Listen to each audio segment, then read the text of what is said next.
Hello, this is for the koalas and echidnas. So if you're with me, it's because you just need a bit of help reading. You have a difficult or more difficult story. It's a poem. So there might be some words in there that you're not sure of. So if you bear with me, if you don't need to, you don't have to watch this, but I'm happy to read through it with you and the questions too. So this is a narrative poem. So it's still telling a story. It has lines and not sentences. It may have rhythm or sound like music. So when you read a poem, it's got a nice rhythm. It may have words that rhyme, and it may have stanzas. Now, Mum and Dad will know that word. That just means verses. So when you're doing music with Mrs. Prideaux, you'll notice that they have verses like our school song.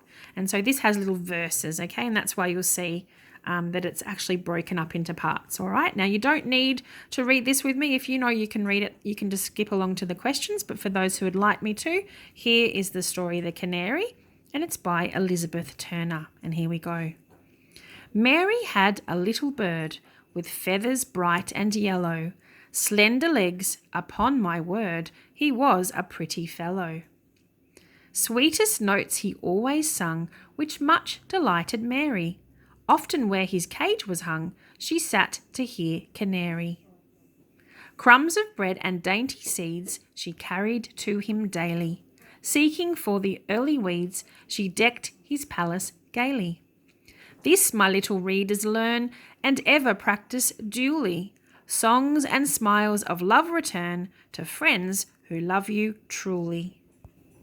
You might already be able to see a connection between these stories, but these are your questions about the canary. So I'm more than happy to read this out for you if you're not sure what it's talking about. Number 1, which detail does not describe Mary's bird? Is it A, it has yellow feathers? B, it has slender legs? C, it is big and fat? D, it is pretty. So there's one there that does not describe the bird, and that's the one that you will circle. Number 2 says complete the chart below. Read each word in the first column. There they are. In the second column, write a word from the poem that rhymes. So you've got bird and word. So that's the first one done for you. In the third column, write your own word. So this person has written heard. Bird, word, and heard. So you need to find words from the poem that rhyme with yellow, sung, and seeds. And then in the third column, come up with a word of your own that rhymes. Number 3, what gift does the canary give to Mary? What gift does Mary give back to the canary? Mary and canary rhyme, don't they? So here you would write what the canary gives to her, and here you would write what Mary gives back to the canary. Number 4, read this line below.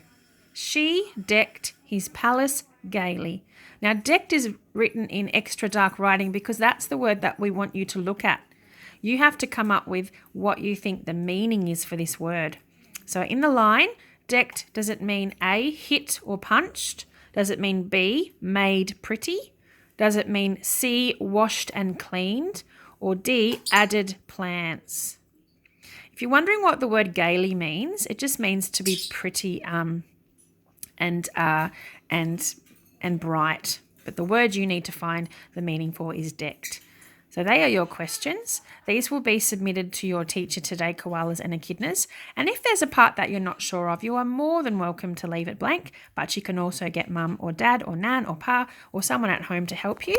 That's okay too. But see if you can have a go first on your own. So well done, and thank you for trying a trickier piece, because a piece of poetry is a little harder than just a normal narrative. So I'm very proud of you for giving it a go and challenging yourselves to do something new. So well done, guys, and I look forward to seeing what your answers are. The canary.